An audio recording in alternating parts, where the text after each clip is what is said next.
কপালটা রেডি রাখ, জুতা আসতেছে, জুতা।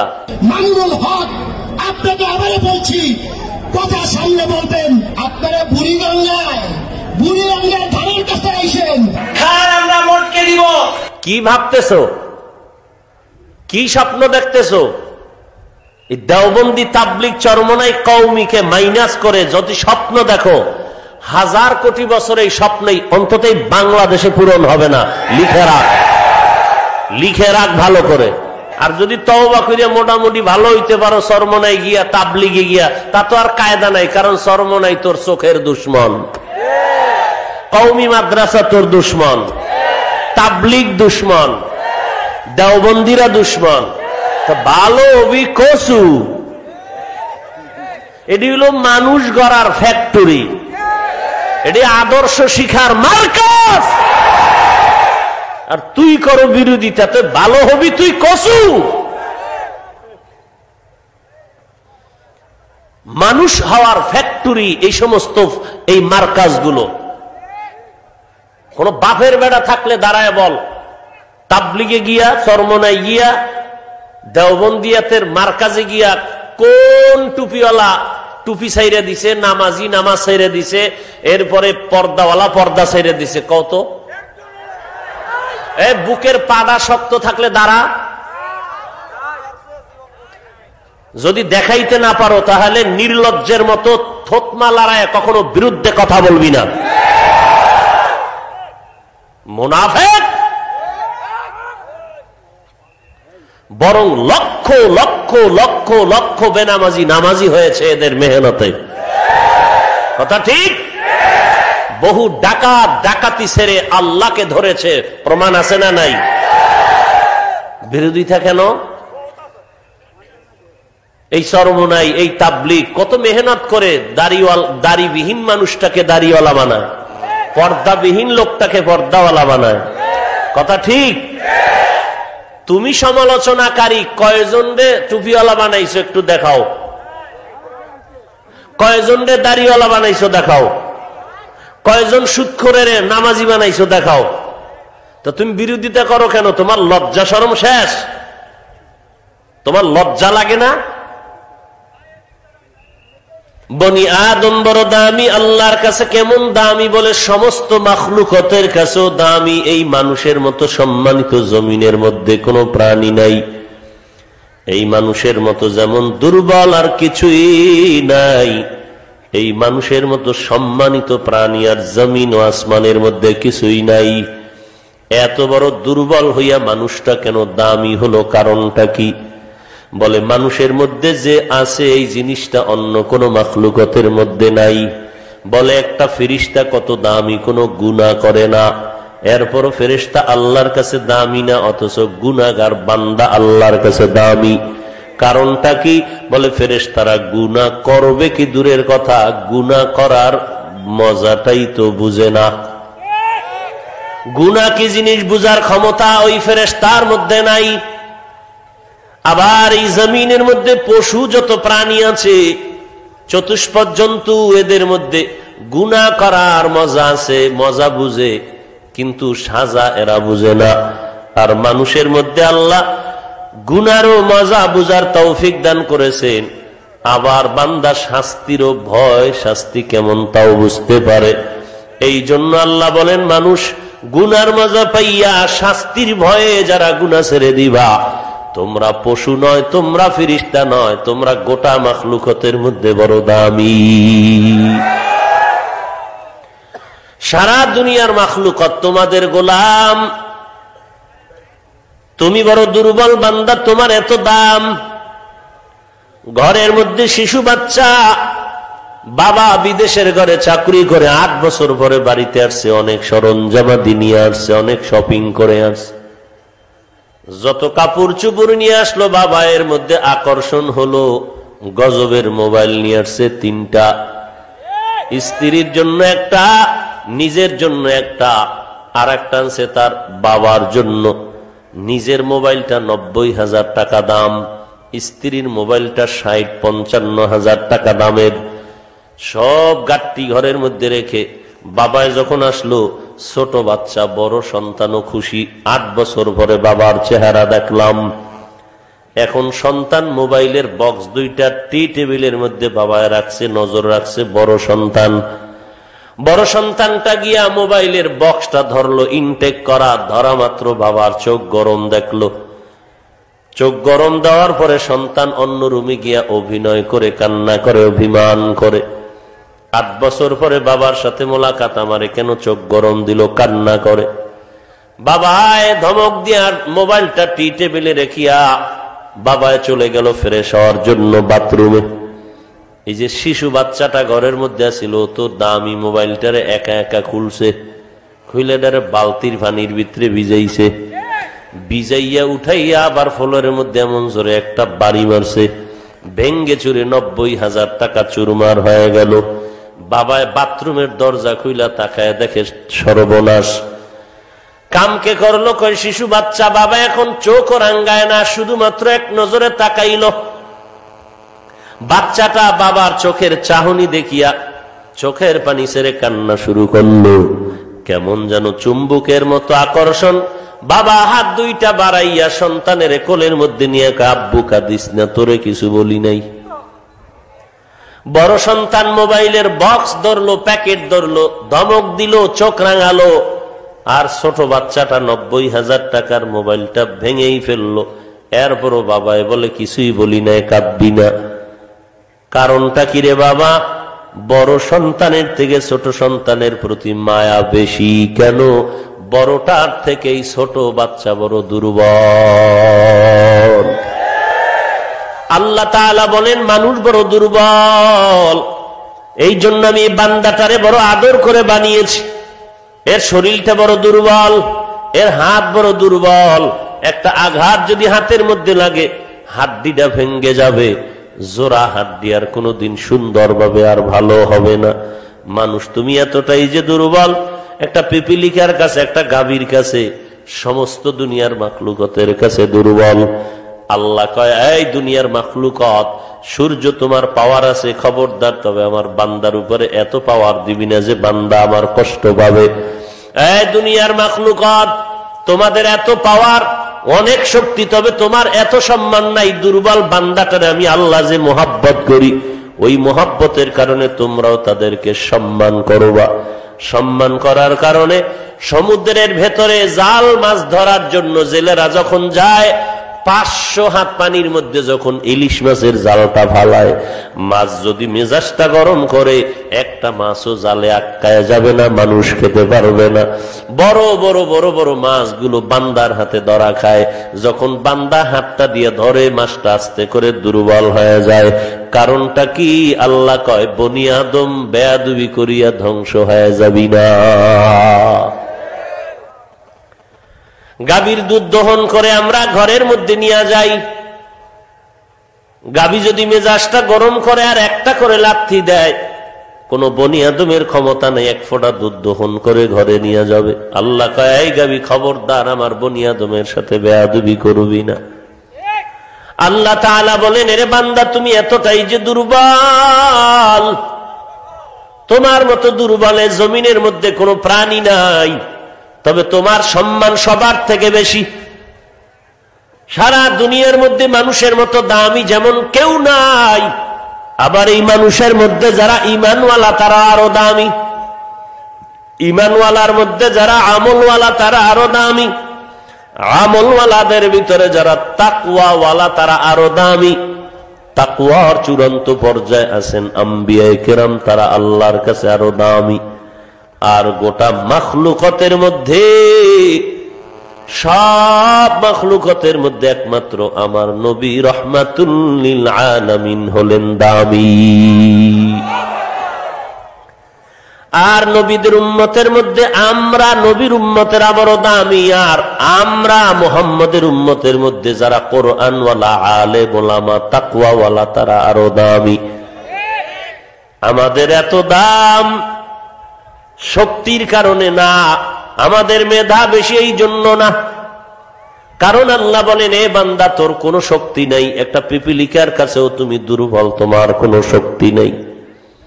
তুমি খানার দিক থেকেও দুর্বল, নীল তিমি আছে মহাসমুদ্রের ভেতরে, এক একটা নীল তিমির দৈনিক খানা 1000 কেজি চিংড়ি মাছ।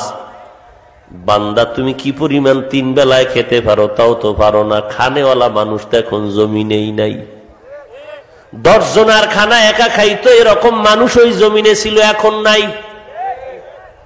আর এখন রোগ বেড়ে গেছে, যাও খাইবে মোটামুটি জিব্বায় চায়, কিন্তু পেটের ভিতরে বিষ, খাওয়া যাবে না। ডাক্তার রেড সিগন্যাল লাগাই দিছে, খাইলেই মরণ হবে।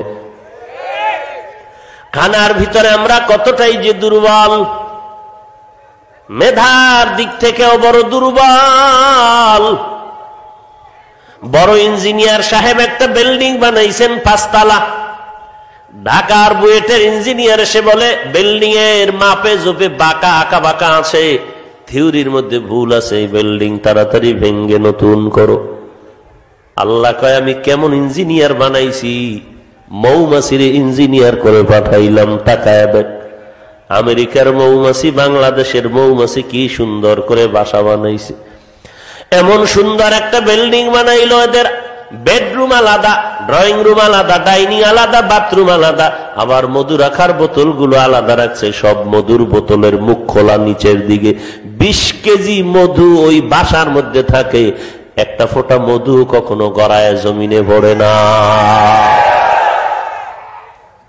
এমন সুন্দর বাড়ি বানাইছে, আঁকা বাঁকা নাই, রুমগুলো সব সোজা। আরো কত ইঞ্জিনিয়ারিং মেধা দিয়ে আমি আল্লাহ বাবুই পাখিরে বানাইলাম। ওরা তাল গাছে বাসা বানাইছে, কত বড় গবেষক। এই বাবুই পাখি, চড়িয়া পাখি, তোমরা কেন খেজুর গাছে বাসা বাঁধো না? কেন নারিকেল গাছে বাসা বাঁধো না? তাল গাছে কেন বাসা বাঁধছো? বাবুই পাখি বলে আমরা জানি মানুষের গুনার কারণে বারে বারে গজব আসবে। গজব, এই করোনার মতো গজব তো কিছু না, আরো কত গজব আল্লাহর আদালতে আছে। আল্লাহ পাক 1 সেকেন্ডের মধ্যে গোটা জগৎটারে থামায় দিলেন। কোন বাহাদুরি চলে না, মাথা নত করে আছে। আল্লাহ কয় আর কত চালাকি করবি? তোদের সব চালাকি নমরুদের মতো হবে না, ফেরাউনের মতো হবে না। বাবুই পাখি বলে যত সিডর আসবে, তুফান আসবে, সব গাছগুলো ভেঙ্গে যেতে পারে, সহসায় তাল গাছ ভাঙবে না। আমরা গবেষণা কইরা দেখার পর ওই গাছে গিয়ে সুন্দর করে বাসা বানাইলাম। এরে নবীর উম্মতের দল, মেধার দিক থেকেও তুমি দুর্বল, খানার দিক থেকেও তুমি দুর্বল। জমিনের মধ্যে পাহাড় আছে, কোহে কাফ, ওই পাহাড়ের মধ্যে প্রাণী বসবাস করত, সি-মুরগ। এক একটা সি-মুরগের দৈনিক খানার তালিকা হলো 40টা মোটা তাজা হাতি। কে খাওয়ায়? দেখছেননি? এইরকম প্রাণী তো অনেক, একটা প্রাণী না খায় নাই। সমুদ্রের মধ্যে কোটি কোটি ধরনের মাছ, একটা প্রাণীও না খায় নাই। মানুষ কেন না খাইয়া কষ্ট পায়? কারণ হলো মানুষ বড় নিমক হারাম। ইন্নাল ইনসানা লিরাব্বিহি লাকানুদ, মানুষ আল্লাহর দেওয়া নুন খায় কিন্তু গুণ গায় না। নামাজে দাঁড়াইয়া কয় ইয়্যাকা না'বুদু ওয়া ইয়্যাকা নাস্তাঈন, নামাজের পরে আবার সুন্নাত বাদ দিয়া টুপিটা পকেটে ঢুকাইয়া বিড়িটা নেয়ার গ্রামীণ ব্যাংকের পেছনে সুদের পর কাতারে দৌড়ায়। এই নিমক হারাম মানুষ, এই নিমক হারামির কারণেই তারা নিজেরা নিজেদের মুসিবত ডেকে আনে আর খানায় কষ্ট পায়। জঙ্গলের কোন প্রাণী তো না খাইয়া জঙ্গল ছেড়ে বাজারে আইসা কান্না করে না যে আমাদের খানা নাই, খানা দাও, আমাদের অসুস্থতার বেড়ে গেছে, ডাক্তার নাই, ঔষধ দাও। ওই প্রাণী কোনদিন অসুস্থতার জন্য মরিয়াও যায় নাই, ওদের ঔষধও সব রেডি আছে, খানাও রেডি আছে, ওদের কোনো মুসিবত নাই। আশরাফুল মাখলুকতের জন্য এত মুসিবত কেন?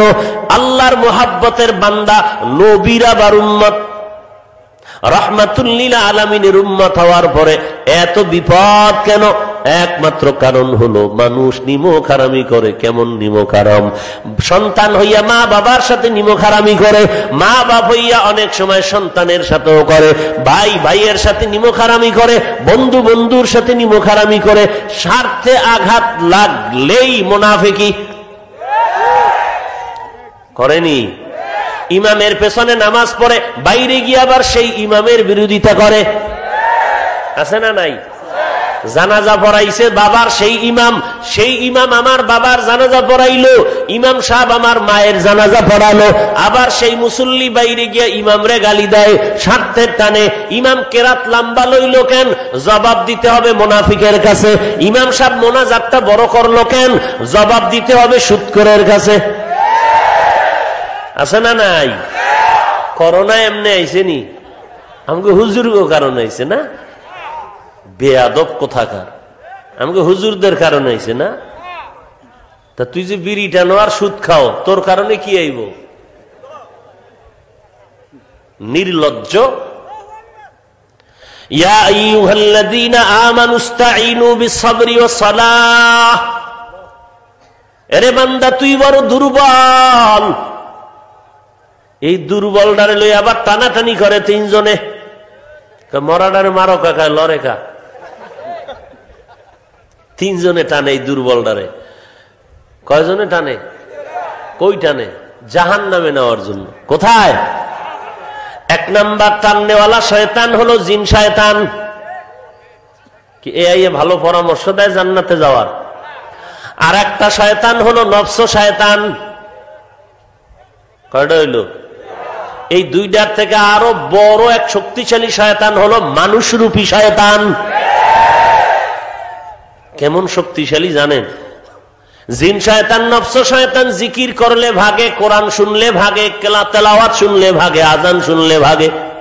আর মানুষ শয়তান তেলাওয়াতেও ভাগে না, জিকিরেও পালায় না, আল্লাহর বান্দা আজান শুনলেও পালায় না, বরং বিড়ি টানে আর মসজিদের দিয়ে তাকায় তাকায় চিন্তা করে, কিরে ভাই নামাজ পড়বা না? আজান চলছে।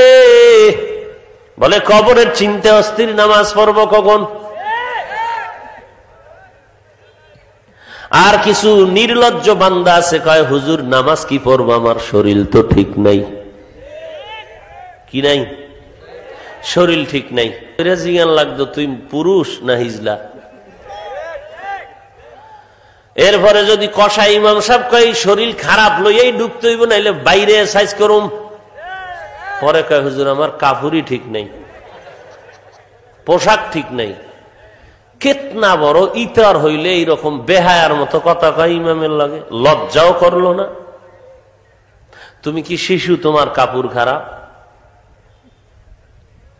এই জন্য রাসূল ১৫০০ বছর আগে বলেছেন, লা ঈমানা লিমান লা হায়া আলা, যার লজ্জা নাই তার ঈমান নাই।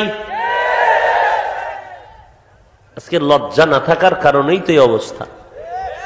লজ্জা না থাকার কারণে মা তার আপন মেয়েটাকে দিয়া ওপেন জেনার ব্যবসা করায়। কোথায়? আমেরিকা? আরে সোনার বাংলায় মিয়া। আম্মা জানের মসজিদে ঢুকাইতে চায়, এমনিই তো ডোলের বাড়ি, আরো যদি পায়। আরে এমনিই তো নাচনেওয়ালা বিড়ি বুড়ি, আরো যদি পায় ডোলের বাড়ি। মহিলারা তো এমনিই পর্দায় থাকতে চায় না, হোমানে বিসমিল্লাহ ছাড়া হুজুরদের গালি দেয়, এরা কেন 4 বারে আটকায়। এর মধ্যে যদি আর একজন হুজুর ডোলে বাড়ি দিয়ে কয় বাইরে আও আম্মা যান, বাইরে গিয়ে মসজিদে নামাজ পড়ো, এবার বুঝেন যে অবস্থা কি হবে। ওরে ঘরের মধ্যে আম্মার নিরাপত্তা নাই, বাইরে এলে কি হইব? আম্মা যান ঘরের মধ্যে থাকতেই তো নিরাপত্তা নাই, সেখানেও তো হামলা। হামলা হয় নাই? নাই খবর আপনাকে কাছে নাই? কোথায়? কোথায় খবর নাই? ওরে নোয়াখালী কেন, শিবপুরে কম আসেনি? মাইনসে জানে না। এই বেটা মাইনসে জানে না, তুই আকাম কম করনি? তোর মোবাইল দিয়া কত মেয়ের চরিত্রের উপরে হামলা করেছ যুবক, বুকে হাত দিয়ে আল্লাহর উপরে ভরসা করে বল। তুই কত মেয়ের সতীত্ব নষ্ট করেছ বল। টের ভাবি, কেউ জানা দরকার নাই, খোদায় জানিনি, খোদায় জানিনি। 4 মাইয়ারে খাইছো, তোর জীবন খাইবে 1 মাইয়ায়। এমন এক জল্লাদ ঘরে আইব, তোরে উঠতে বইতে খালি জুতা দিয়া বাইরে আইব। খোদার মায়ের দুনিয়ার বাইরে, আল খাবিসাতু লিল খবিসিন, খবিসের সাথে খবিস আসবে, অপেক্ষায় থাক।